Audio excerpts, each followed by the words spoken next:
This is the all-new Volvo C40 that was launched very recently in South Africa.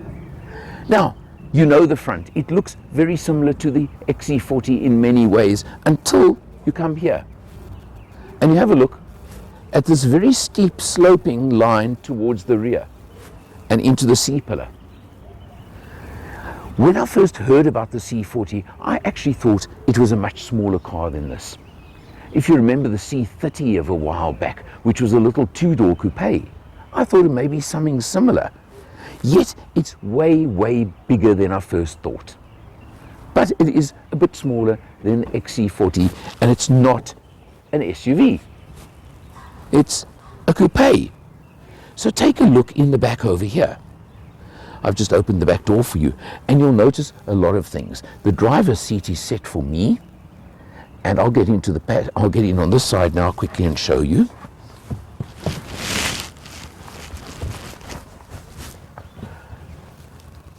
The passenger seat is slightly further back, but still lots of legroom as far as I'm concerned. You've got aircon vents, and you've got one USB at the back and seat warmers for the rear seat. Nice stuff, very interesting. You've got a mixture of leather, well, artificial leather and cloth on the seats, and I can tell you something, being typically Volvo, of course, there's a lot of recycled material and some very unusual sort of trim on the door, inside of the door panels, carpets, all those are all recycled because they are Volvo. Now, just to mention to you, although there is the very sharp coupe line at the back, the headroom is fair for me with my hat on. It's not that much extra, but there is decent headroom in the back seat. I think it's more than enough for the car. If it's not enough, just go to the XC40 and finished. But it is very different, and it's a whole different concept basically. You come over, as I showed you, look how it rakes down sharply at the back. And of course, typically Volvo, you've got the Thor's hammer effect over there, as they always call it, which obviously you have on the headlights as well. And look how these lights run all the way up the side of the rear hatch. It really does look good, does look effective. Now, you pop open the rear hatch, which is powered, thank you, and you've got a fairly level load sill, which is nice. I do appreciate, you know I always like those. It's going to be difficult for me to climb into this boot because this is a very solid board, but let's have a look. I'll do it like this today and tell you, yeah, 1 Allen boot. No, not 1.5. Leave it at a 1 Allen boot. Leadfoot would want to chop my legs off to get more than one of me in there. So we'll leave it at that for today. You've got the split folding rear seats. You've got a ski hatch over there as well. And over here, you've got a board where you could hide maybe a laptop underneath there. But because it's electric, did you know that? I haven't told you that yet. You don't have a spare wheel under here. These are batteries and all your electric paraphernalia under there. So no, that's what happens under there. Yes, electric, I did tell you. The C40 in South Africa only comes in full electric and, interestingly, only in the twin recharge version, which means you get 300 kilowatts and 660 newton meters of torque delivered to 2 electric motors, one on the front axle, one on the rear, so you do have the effect of all-wheel drive as well. Let's check it on the road, let's check the interior features. My name is Michael Pashut, and I'm the proud owner of Change Cars and the host of the TV show All Things Motoring. But I'm even prouder today to say that I work with Alan Rosenmeyer from Motor Matters, better known as the man with a hat. If you're looking for the best reviews on all new vehicles, Motor Matters. If you're looking for the best deals on new or used cars, changecars.co.za, where every car is sold by a 5-star rated manufacturer approved dealer. The first thing about the electric Volvos generally is this very weird fact that there's no start button. There's no key to start the engine. You get in the car, it somehow switches itself on, and all you do is put your foot on the brake pedal, stick her in reverse, and hey presto, you go. And look at that camera system while we're about it. You have got the most amazing overhead view over here while I'm reversing, can you see? And it's great. I mean, you've got the active lines, you've got everything. You press there, wait.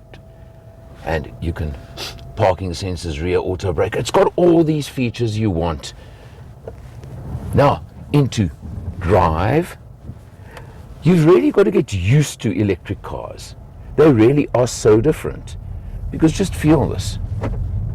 And I'm not going to play and show you like I sometimes do the whole thing of opening the window and proving there's no sound. That's not what it's about, is it? It really isn't. But it is smooth, it is comfortable, it's silent. Indicators suddenly feel like they're so much noisier than in many other cars simply because there isn't other noise going on. The tire noise in our suburb, as where we always drive, is a bit louder than you usually hear in many other cars, or so it seems, because of the silence. But it's smooth, it's comfortable. It is a luxury car, let's just get that out of the way and prove that point. So it's got every feature, every fitting, everything you want. And interestingly, considering that Volvo South Africa bring in the XC40 in both the single engine and twin engine versions, at this stage anyway, they've decided to bring the C40 in twin engine only. Now engine, you know what I mean, twin power I think they call it, but the two electric motors. But because of the body shape, and you'll have seen more of that in the opening part of the video, it's not quite an SUV, so I think it's slightly lower to the ground, let's put it that way. So it handles that little touch better maybe than the XC40 SUV. We'll also talk a lot about the space compared to an XC40. But it's not what it's about. It's this stupid acceleration that this car gives. I'm sure you felt that. It really is crazy. You've got 300 kilowatts, which is lots and lots, and then you've got the ridiculous number of 660 Newton meters of torque talking to you when you put your foot down. And let me tell you, the acceleration is unreal. That's the only word I can use. Let's just get to our little 3-point turn spot and have a look how this handles suburbia. There's, shall we say, little obstacles in my path. This is not going to work as we normally do.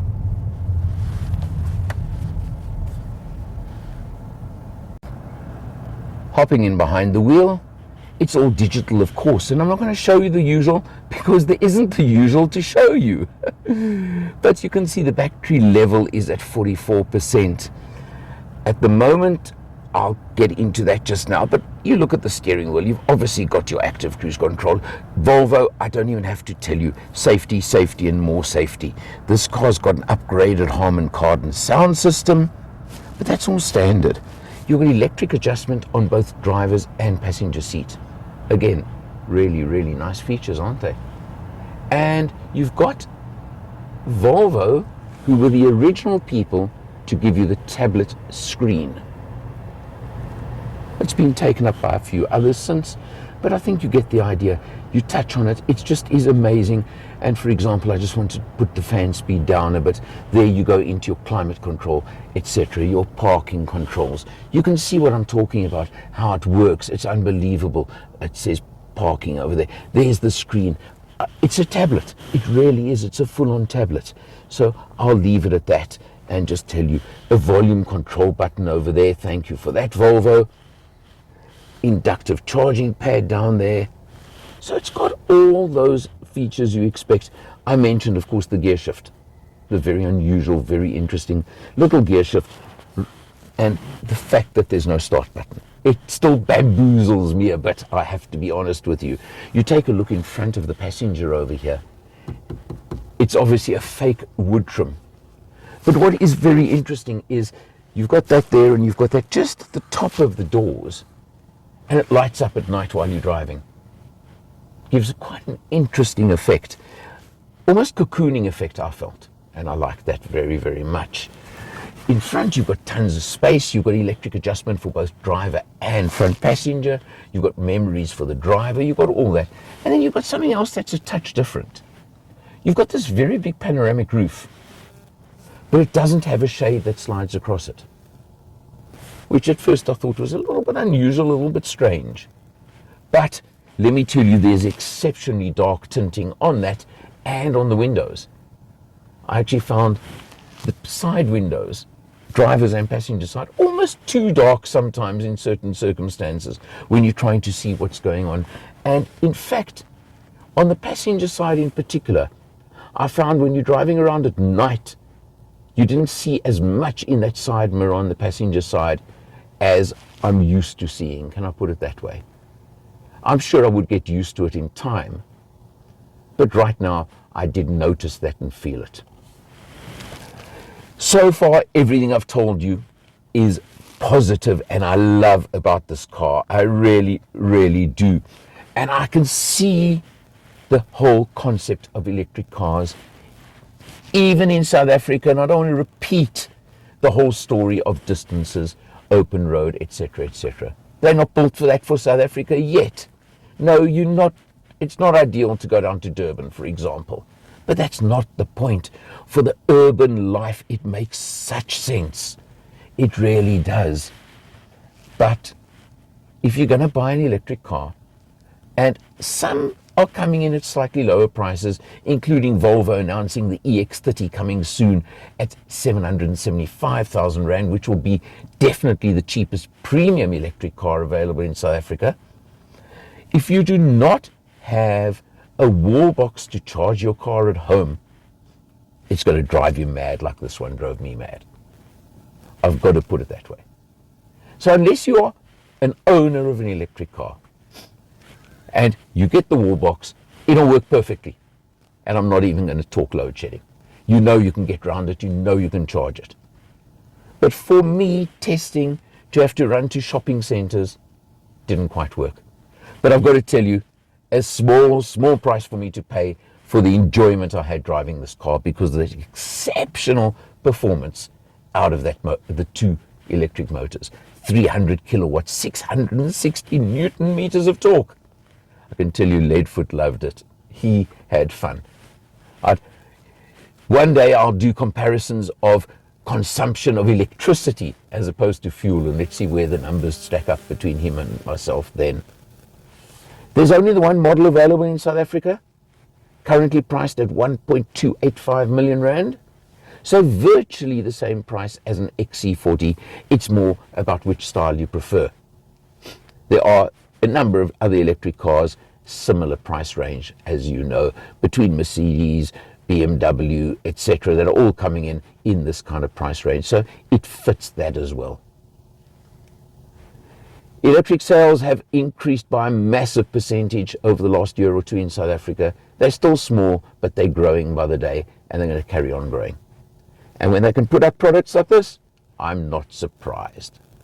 For Motor Matters, I'm Alan R. See you next time.